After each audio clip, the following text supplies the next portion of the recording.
Ada kisah yang menarik dari seorang pedagang kambing.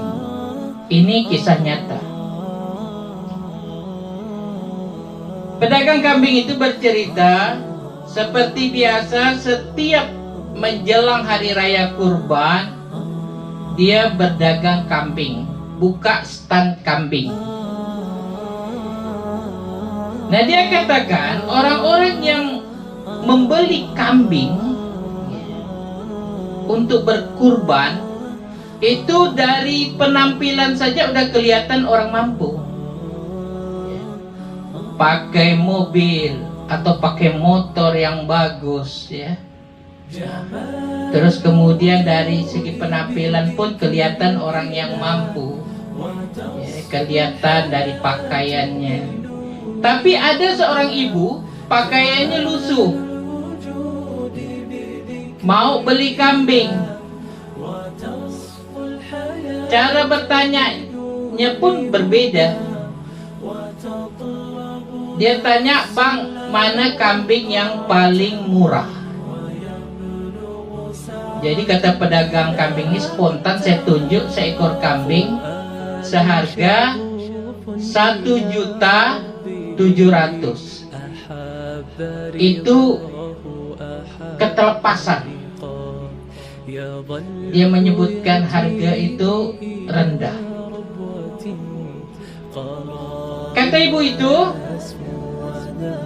"Bang, saya tawar 1.500.000. Kata pedagang kambing itu, "Oh, itu harga modal. Itu harga modal, Bu.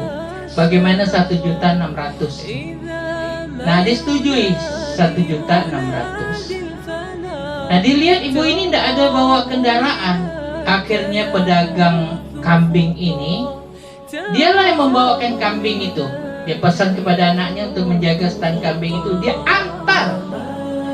antar kambing itu ke rumah ibu yang berpakaian lusuh itu. Nah, kata pedagang kambing ini, alangkah terkejutnya saya. Ternyata ibu ini yang membeli kambing ini rumahnya gubuk. Tidak ada perabotan mewah di dalamnya. Di dalamnya terbaring seorang nenek, ya, tidur di atas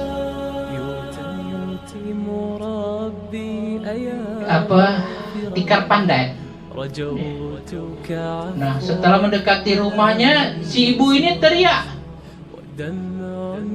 "Ibu, ibu!" Nenek itu ibunya. "Ibu, ibu, ini kambing untuk ibu berkurban. Sudah kubelikan nih, Bu, kambing untuk ibu berkurban." Mendengar itu, dia langsung mengangkat tangan. Dia berkata, "Alhamdulillah, terima kasih ya Allah, tahun ini aku bisa berkurban. Terima kasih ya Allah, tahun ini aku bisa berkurban." Langsung sujud syukur. Orang miskin, rumah gubuk, tidak ada perabotan mewah di dalamnya, ya, begitu bersemangat untuk berkurban. Allah Subhanahu wa taala berfirman di dalam surah Al-Kautsar, "Inna a'tainakal kautsar." Sesungguhnya kami telah memberi kamu nikmat yang banyak. Nikmat yang banyak ini kata ulama, nikmat di dunia plus nikmat surga yang sudah dijanjikan. Begitu besar nikmat yang Allah siapkan. Fasholli li rabbika wanhar. Maka dari itu dirikan sholat dan berkurbanlah. Jadi mendirikan sholat dan berkurban itu adalah wujud dari bersyukur, dari mensyukuri nikmat. Kita diberi berbagai nikmat dengan sholat, diberi harta, kita berkurban. Bagi orang yang bersyukur, ini Allah udah janji, la in syakartum la azidannakum wa la in kafartum inna azabi lasyadid. Bersyukurlah kau. Kalau kau bersyukur, nikmat itu akan aku tambah. Tapi jika kau tidak bersyukur, tunggu azabku sangatlah pedih. tadi surga udah nak diberi itu, tadi ditarik lagi ya, karena dia tidak bersyukur. Nikmat-nikmat di dunia mungkin ditarik kembali oleh Allah ya. Maka kalau kita mau mengekalkan nikmat yang Allah berikan kepada kita, bersyukur. Nah, mengenai kurban ya, kurban ini hukumnya sunat muakkad. Sunat muakkad. Yang namakan sunat ini dikerjakan berpahala ya, ditinggalkan pun tidak berdosa ya. Jadi kalau orang tidak berkurban tidak berdosa, tidak ditulis satu dosa pun. Sama dengan akikah. Akikah itu orang yang tidak mengakikahi anaknya juga tidak ditulis satu dosa pun, karena itu hukumnya sunat. Tapi ada konsekuensinya. Ada konsekuensinya. Kalau akikah nih kata Nabi, sesungguhnya bayi yang lahir itu tergadai oleh akikahnya. Setiap bayi yang lahir itu tergadai oleh akikah. Kata Ibnu Mas'ud radhiyallahu an, yang dimaksud tergadai ini apabila nanti anak ini masuk surga, orang jadi orang beriman bertakwa, dia tak bisa nolong orang tuanya karena dia dalam keadaan tergadai. Barang yang tergadai itu tidak bisa dimanfaatkan, dipergunakan, kecuali kalau ditebus. Anak laki-laki ditebus dengan 2 ekor kambing, anak perempuan ditebus dengan 1 ekor kambing.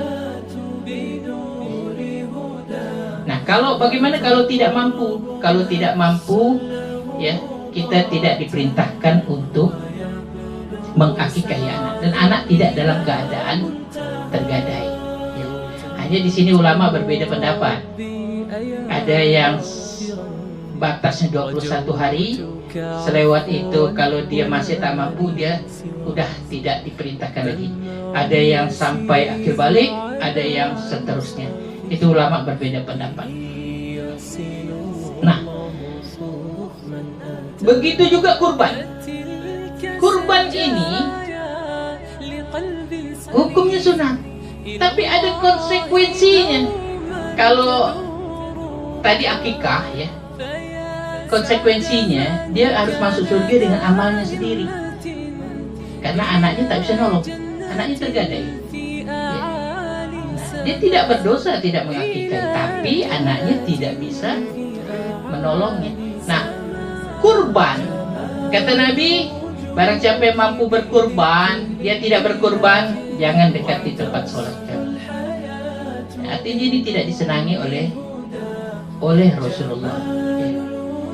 Nah, mungkin perumpamaannya seperti ya di kampung nih ada gotong royong buat jembatan, lalu buatlah panitia ini mengambil sumbangan. Sumbangan ke penduduk, ada yang nyumbang 50.000, ada yang 100.000, ada yang 25.000, ada yang macam-macam lah. Lalu ada orang kaya, orang mampu, diminta sumbangan, dia tak mau nyumbang. Nah, memang dia tak akan dilaporkan polisi, tak akan ditangkap ya, tapi konsekuensinya apa? Masyarakat tak suka dengan dia. Karena masyarakat mampu, lain kalau dia tak mampu.